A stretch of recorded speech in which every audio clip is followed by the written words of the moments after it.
మనకి ఇన్కమ్ ట్యాక్స్లో ఇంకొక మోడల్ చూసినట్లయితే ఇదే ప్రాబ్లంలో ఈ మోడల్లోనే the income tax is increased by 19%, net income is decreased by 1%. Find the rate of income tax. ఇక్కడ పర్సంటేజ్లోనే ఇది ఒక మోడల్, ఇన్కమ్ ట్యాక్స్ మోడల్ అనేది రిపీటెడ్గా మనకి ఎక్కువ ఈ మధ్యకాలంలో ఎక్కువగా వస్తున్నది ఆర్ఆర్బీ అండ్ ఎస్ఎస్సి ఎగ్జామ్స్లో. సో దీనికి ఫార్ములా ఎంత ఆలోచించకుండా సింపుల్గా మైండ్ క్యాలిక్యులేషన్ చేయడానికి కూడా అవకాశం ఉంది. చాలా సింపుల్గా జనరల్ ఏమవుద్ది, ఇన్కమ్ ట్యాక్స్ ఎప్పుడైతే ఇంక్రీజ్ అయిందో నెట్ ఇన్కమ్ డిక్రీజ్ అయిపోతుంది.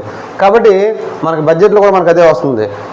బ్రాడ్గా net income net income tax ఎప్పుడైతే 8 lakhsకి 10 lakhs మనం పెరిగిపోయినా, ఇన్కమ్ ట్యాక్స్ రేట్ పెరిగిపోయినా ఆటోమేటిక్గా ఎస్కేప్ చేసే వాళ్ళు ఉంటారు. ప్లస్ 5 lakhs వరకు ఇన్కమ్ ట్యాక్స్ లేదంటే ఏమవుద్ది, ఇక్కడ ఇన్కమ్ తగ్గిపోతుంది గవర్నమెంట్కి. సో ఆ విధంగా ఇన్కమ్ ట్యాక్స్ ఇంక్రీజ్ అయితే నెట్ ఇన్కమ్ డిక్రీజ్ అవుతుంది. ఇలాంటప్పుడు నెట్ ఇన్కమ్ని మనం ఏం చేస్తాం, రేట్ ఆఫ్ ఇన్కమ్ ట్యాక్స్ కావాలి. నెట్ ఇన్కమ్ ఎంత ఉంది, 1% ఉంది.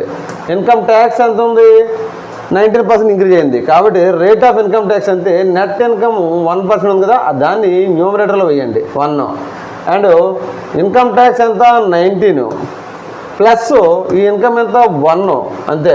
తీసుకోండి పర్సంటేజ్ ఫైండ్ అవుట్ చేస్తాం. రేట్ ఆఫ్ ఎంత చేస్తాం, 100 మల్టిప్లై చేస్తాం. So 1/20 into 100 this equal what, 5%. Rate of income tax equal to 5%. Simple. ఇది ఇలా కూడా సింపుల్గా చేయొచ్చు కదా. 1/19 + 1 20 ఇంటూ 100. 1/20 అంటే 1/20 వాట్ 5%. సింపుల్ క్యాల్కులేట్ చేసి ఇదంతా చేయనవసరం లేదు, ఓన్లీ మీకు ఎక్స్ప్లెనేషన్ కోసం చేశాను అంతే. Okay, most repeated model and simple shortcut ఇలా అప్లై చేయండి.